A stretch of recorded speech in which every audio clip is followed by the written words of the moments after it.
didn't do whatever it is you're accusing me of. I only asked if you were comfortable. No.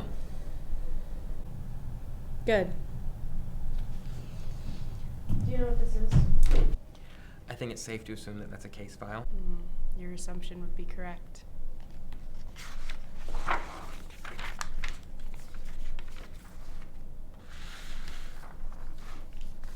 Do you recognize her? No. You barely even looked at the photos. I don't know who she is. Sure you do. This woman was found wrapped in a blanket in a dumpster right outside of your apartment building. So, Witnesses say you were the last person who was seen with her. bullshit. I saw the security camera footage. There's no point in trying to lie about being somewhere else that night. I know exactly where you were on March 16th between the hours of 10 and 11 p.m. You were outside talking to this very woman. I haven't lied to you, okay? I never denied being outside of my apartment complex, but I don't know who she is, okay? She might live in my building, but I don't even know her name. Audra. Her name was Audra. So what do you know about the night she was murdered? Not nearly as much as you think I do. Somehow I find that hard to believe. And why's that? Because aside from being the last person who was seen with her alive, you also had some rather sinister items found in your apartment during our search. You searched my apartment? We did. We do so when we have reason to believe that a suspect has committed a crime. And when was this? Just the other day. Do you want to know what we found? We found a knife under your pillow, as well as some rope under your bed. And there were signs of strangulation according to the autopsy report. Is this how she was when you left her? I didn't strangle anybody, and I definitely didn't kill that young girl. Oh, so you just casually keep a knife under your pillow and rope under your bed? No, I don't keep rope under my bed and a knife under my pillow like some sort of serial killer. Well, then how did they get there? I don't know. Somebody planted them. I'm being framed. Save it. Do you know how many times I've heard that before? Well, it's the truth. Bullshit. Why don't you walk me through that night if you're so sure you're telling the truth? Okay, well, I was walking home from work. I'd gotten off late that night. When did you get off? I don't know, around 10 p.m. I saw this girl on the ground crying, and so I go up to her and I ask if she's okay. And she says that she's fine. I said, "Are you sure?" And that's when she looks up at me, and I guess that's when she saw the uniform too, because she stood up really quick and started wiping tears off of her face. And then I asked her if she was fine again. She said she's fine, she just needs to go inside. And what happened after that? Well, we went inside. I asked her if she lived in the building. She said yes. I said, "Could I walk you to your apartment?" She said no. Then she got in the elevator and went up. Did you follow her? No. Well, why not?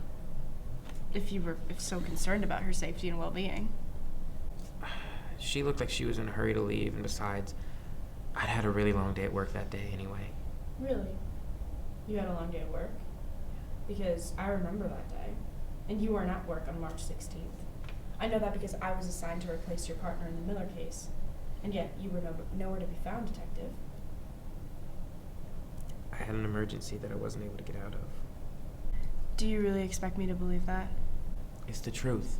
I'm not a liar, Detective. I beg to differ. Cops are actually some of the best liars I know.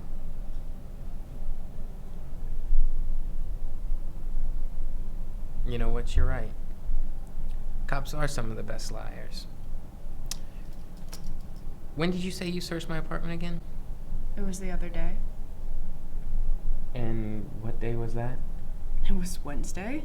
Look, I'm not the one who's being interrogated here. Yeah, no, but maybe you should be. And why is that? Because I just think it's kind of a coincidence that you decided to search my home when you knew that I wasn't going to be there. What point are you trying to make? Just that it's funny that you decided to go to my house when you knew that I was going to be in the field. What was her name again? Audra? Right, Audra. So who was she to you? What? Who was she to you? Since you're so convinced that I'm the one who killed her, you must care about her to a certain degree, so who was she to you?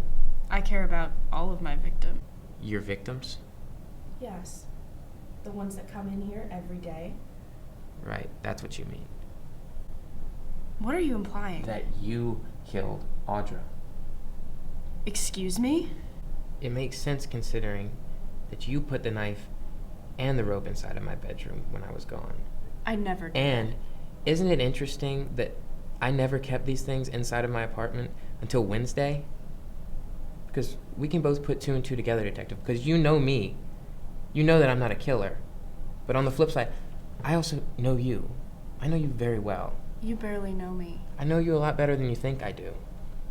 You see, I've been doing this job a long time, as have you.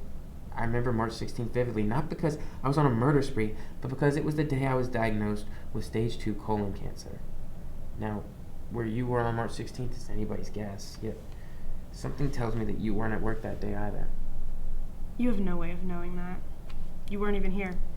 True, but when you called me in this morning, Detective, I decided to do some digging of myself. So I went through the clock-in sheets of March 16th. And do you know what? Your name's not on the list either. Well, maybe I just forgot to clock in. Right. Yeah, you forgot to clock in. It seems too coincidental. I don't appreciate this line of questioning, Detective, especially because I'm not the one who's chained to the table. So why don't we just get back to that night? What did you do? Follow her? Rape her? Strangle her? No, and no. I went back to my apartment, and that was that. Are you aware that your DNA is being tested in a lab as we speak? And when it comes back, you'll be done for. You won't. Well, what? You won't find a match. Do you want to know why I know that? Because when I was going through the clock-in sheets, I ran into the forensic scientist. I asked her, are you running any evidence between any recent homicides? Do you know what she said, Detective? She said no.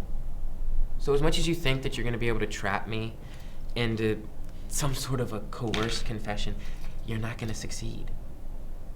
Right? It's a good scare tactic, maybe, for some average suspect, but not me. Never me.